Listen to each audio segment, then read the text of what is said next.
Hello, Serge here for the Backyard Driving Range. All right, we have a letter and a question that came in from Luke69. And that's from Bernard Lucas.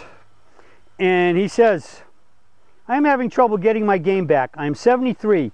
I play 6-7 times a week at Lakeview Executive Golf Club in, I guess it's Farump, Nevada, Pars 59. I bought your PPGS 3 or 4 years ago.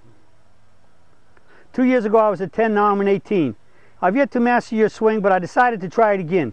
Just started a few of your videos, with the first one I selected being the Big A. That's the alignment one. I think that's probably one of the best swings, the ones I got out there. People say it's the best work I've ever done. As you know, alignment, alignment, alignment. Don't play golf without it. 90 to 95% of all swing problems arise out of alignment. Just product promotion right there. I really have a problem with my alignment. I am right-handed, but I swing left-handed. Recently, the old shank, and he has it in parentheses, has showed up in my game. As bad as I am playing at present, any help you can give me would be greatly appreciated. Okay, so that's from Bernard Lucas, with Luke in parentheses. Okay, Luke, let's see if we can't help you. Over all the years I've been playing golf, basically, every time anybody has come to me with the S problem, as you know, I prefer to call them hosel rockets. It's all because it's pretty much been one major issue: too much lower body movement. Now, I've had problems with the S word, or the hosel rockets, the last few years, and I don't really, in my case, it's partially leg movement, but it's basically because I've been losing my balance a little bit, and my weight's been, as I approach the ball, my weight's been moving a little bit forward, which in a way allows my legs to break more than they bend more than they should, and make my spine fly a little bit ahead. So with the knees and the spine going ahead, getting ahead of the ball, getting me closer to the ball, and it's putting the hosel in the ball instead of the club face.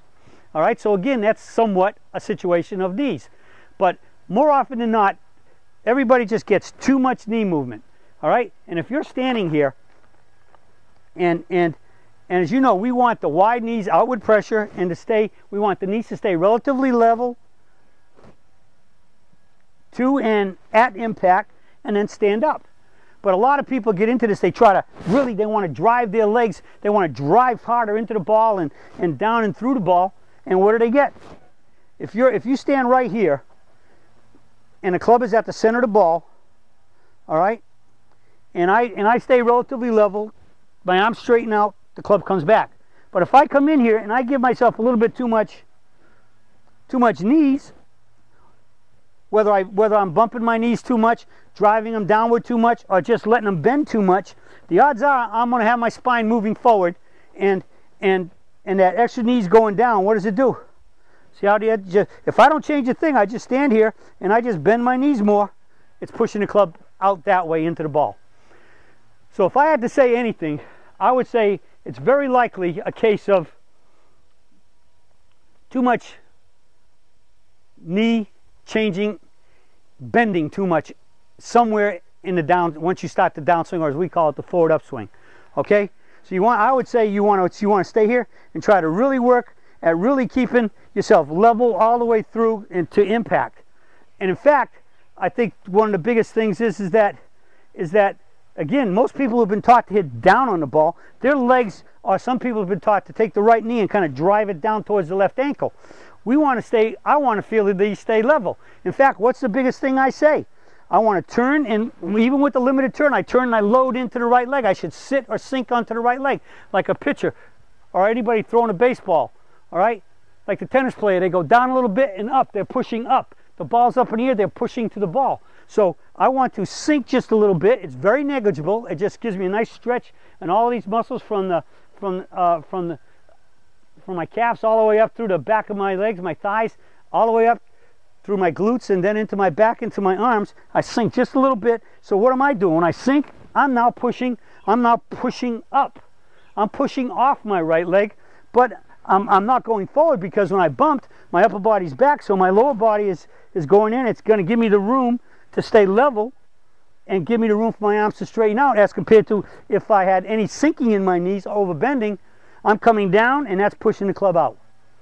All right, so I want to always feel like from takeaway to impact, my knees are staying relatively level, and because I'm pushing up, it's giving me the room for my arms to straighten out as they square up, as they're releasing into the ball and into the forward catcher's mitt and up the tree. And if that happens, that should happen.